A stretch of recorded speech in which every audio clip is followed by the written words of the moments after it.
Ladies and metalfish, this is your hard-boiled king of draw style, Daddy Janjo, baby. So, Tengu plant format in the vein of YCS Toronto was, by all intents and purposes, a positive start to the Yugioh Zexal era. The format was boosted by the best synchros from the 5Ds era, plus the new inclusion of XYZ monsters.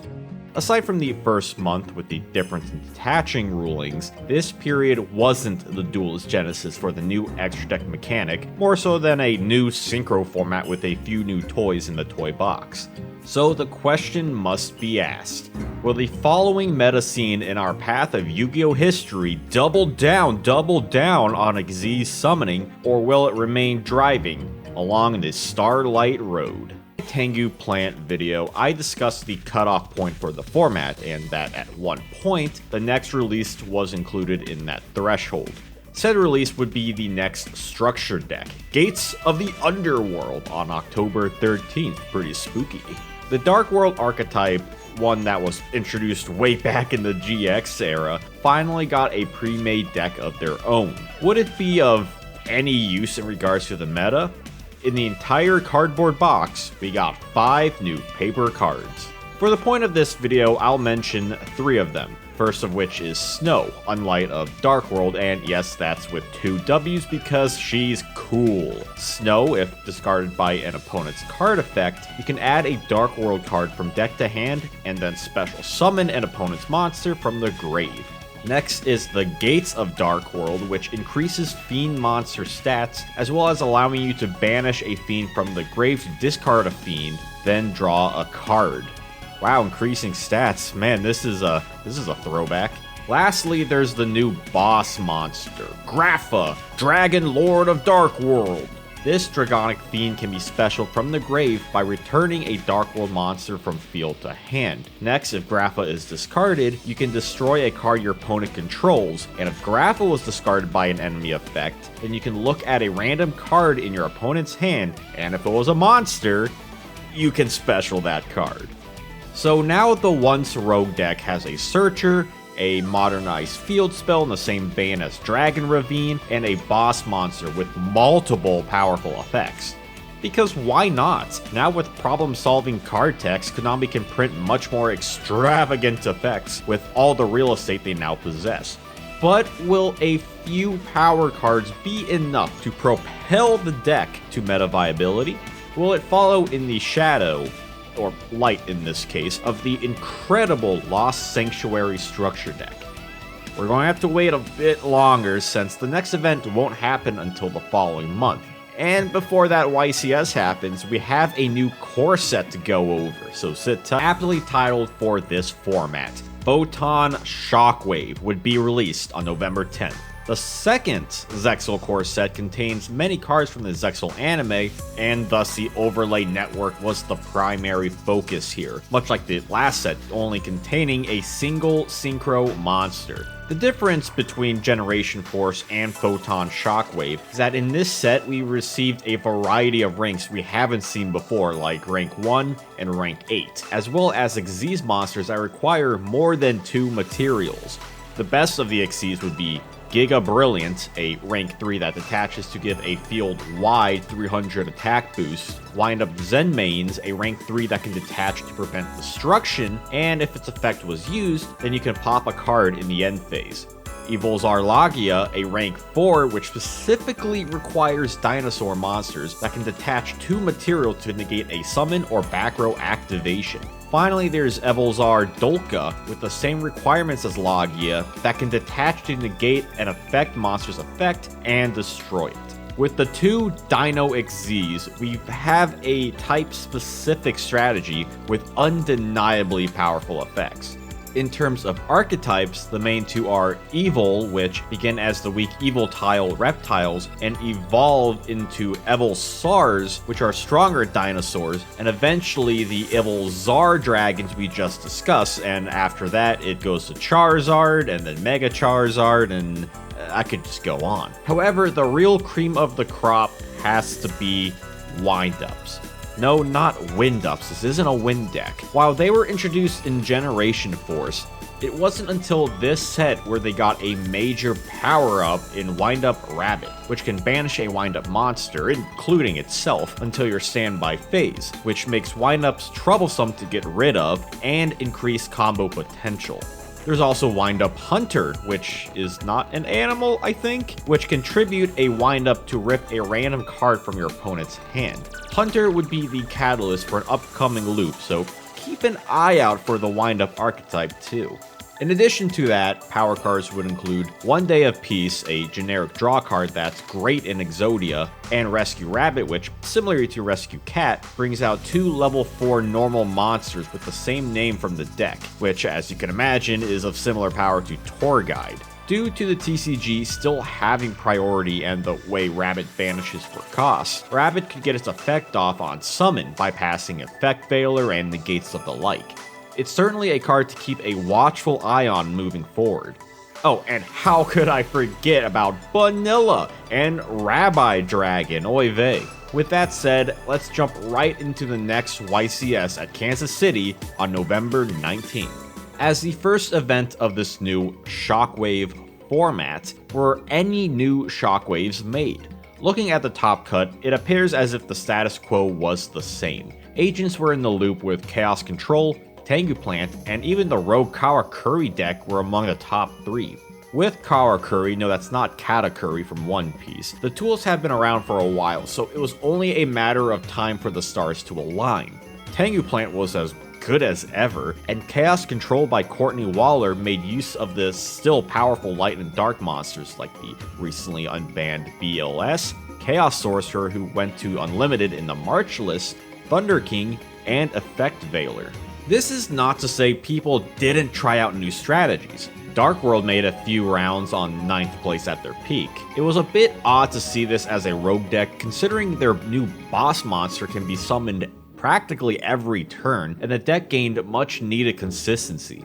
With back row cards like Drag Down to the Grave and Deck Devastation Virus, it made your Trap Dust Shoot and Mind Crush all the more powerful to gain information and destroy whatever your opponent was planning. All that said, the main issue was the side deck. Your opponent could just side into cards like Fossil Diana to stop special summoning, Dimensional Prison and Bottomless Trap Hole to banish Grapha, or Dimensional Fissure to ensure your Dark World monsters in hand never touch the grave. Ouch. The other new deck to hit the scene involved the newly released Rescue Rabbit and Evil Czar XYZ monsters. Functionally titled Dino Rabbit, this deck, which had 3 reps 5th, showed that the new set did cause a shockwave. The strategy was to use Rabbit to summon 2 dinosaurs, with the best being Sabersaurus and Cabazals, to turbo into Evilzar, Lagia, and Dolka to clinch a victory via a disruption strategy. The deck is explosive, so it has to win quickly, as it doesn't do well as the game prolongs. At the very least, in your follow-up turn, you can turn Tour Guide into Leviair to bring back Rabbit for another play. If you can't Rabbit turn 1, then you can attempt to go into Wind-Up Zen Mines to stall until you do. You also had Drak Gwaiba as a level 4 dino that had high attack, and its effect can summon another copy to XZ summon. Perhaps Kansas City was a case of too early to say, but things were looking up for this fast and powerful new deck. Heading into December, post Hidden Arsenal 5 with its Gem Knight and various archetype support, we entered the next event at YCS Brighton on the 17th. Things did not take long to change, as Dino Rabbit immediately swarmed top cut with Ping Zhao taking the lead. This marks it as the first big XYZ deck that could stomp even the strongest competition of events before. Hell, 4th place was a Water Synchro Plant deck that some people thought was going to do better by ways of combining Tengu Plant with a Frog Engine. Old minds, I suppose. Not even Anti-Metastun, Karakuri, nor Chainburn could pry their way past anything but Ninth. And with just one event in England, the meta has terraformed into a new environment heading into 2012. Bursting into the scene on January 20th, we have a new core set that may or may not impact the meta. Order of Chaos was its name, and it did not disappoint as the premier set of the year. Firstly, the set completed the idea of the wind-up deck. Wind Up Shark is an extender that can be special summoned when a Wind Up monster is summoned to your field. You can also modulate its level by 1. So now you have a monster that can be material for rank 3, 4, and 5 monsters. Wind Up Rat, by changing from attack to defense, can revive a Wind Up. Then there's 2 new XZs in Wind Up Arsenal Zenmayo, which is a rank 5 that attaches to pop 2 set cards, the other being Wind Up Carrier Zenmighty, a rank 3 that can detach to summon a Wind Up from hand or deck. And if one is destroyed, you can detach to recycle that monster to your hand. With me using terms like summoner and extender, you can tell that not only this deck, but Yu-Gi-Oh! As a whole is in a new era for sure. Speaking of new decks, Order of Chaos introduced duelists to the Insector archetype. These common rider-inspired insects have a variety of effects that tie to the equipped mechanic, just this time involving monsters similar to unions. Wait, why weren't they just unions? The key pieces are Centipede, which uses its destroyed equipped cards as an Insector search, Hornet, which can send itself to grave while it's an equipped card to pop a card, and Dragonfly, which uses its destroyed equips to summon an Insector from deck. Watch the skies for Dragonfly! The archetype has other solid tools too, such as Giga Mantis, Hopper, and Insector Sword Zect-Caliber to round off a decent new addition to the card pool. Those 2 big aspects aside, Chaos had a solid bump in the Ninja archetype, like with Ninja Grandmaster Hanzo, Upstart Golden Ninja, and Blade Armor Ninja. Other notable cards include MX Saber Invoker, Photon Thrasher, and Torbus from the Underworld, which saw some brief play in this format. There's also Utopia Ray, which saw some use because it can be uniquely XZ summoned by overlaying on Utopia, in which you'd use a card like Mind Control to steal your opponent's Utopia to summon Ray and gain complete control. Don't be surprised when I say there's a good reason I focus on 2 archetypes here, as Order of Chaos would be, for the most part, the nail in the coffin for the 5D's aroma that was still lurking at tournaments. So let's stay overseas for the next YCS on February 4th at Guadalajara. While some, let's say, classic decks stayed like Tengu Plant, Gravekeeper, Agent, and TG Stun, the new decks were all the craze. A majority of the top cut were of this video's familiarity: Wind Up, Insector, and Dino Rabbit. So let's talk about what made the fresh strategy so strong. Wind-ups revolved around a strategy called the Wind-up Loop. The basic idea is to use Zenmighty to summon Rat, use Rat to summon Hunter to tribute Zenmighty to rip a card, then overlay Rat and Hunter for another Zenmighty, and wash, rinse, and repeat until you run out of Zenmighty or Rats, or your opponent just doesn't have a hand. This is where a card like Torbus or Pot of Avarice can come in to refresh the deck. Just keep in mind that hand traps like Maxi and Effect Failure can throw a wrench in your plans. Wind Up is a combo control deck that can work with a variety of strategies. With cards like Rabbit, Shark, and Factory, it had a solid strat to set up following turns, so the loop was certainly not the only way to play the deck, nor was it a choke point. In regards to Insectors, despite its edgy sounding name, it's another combo control deck that can use a multitude of effects per turn.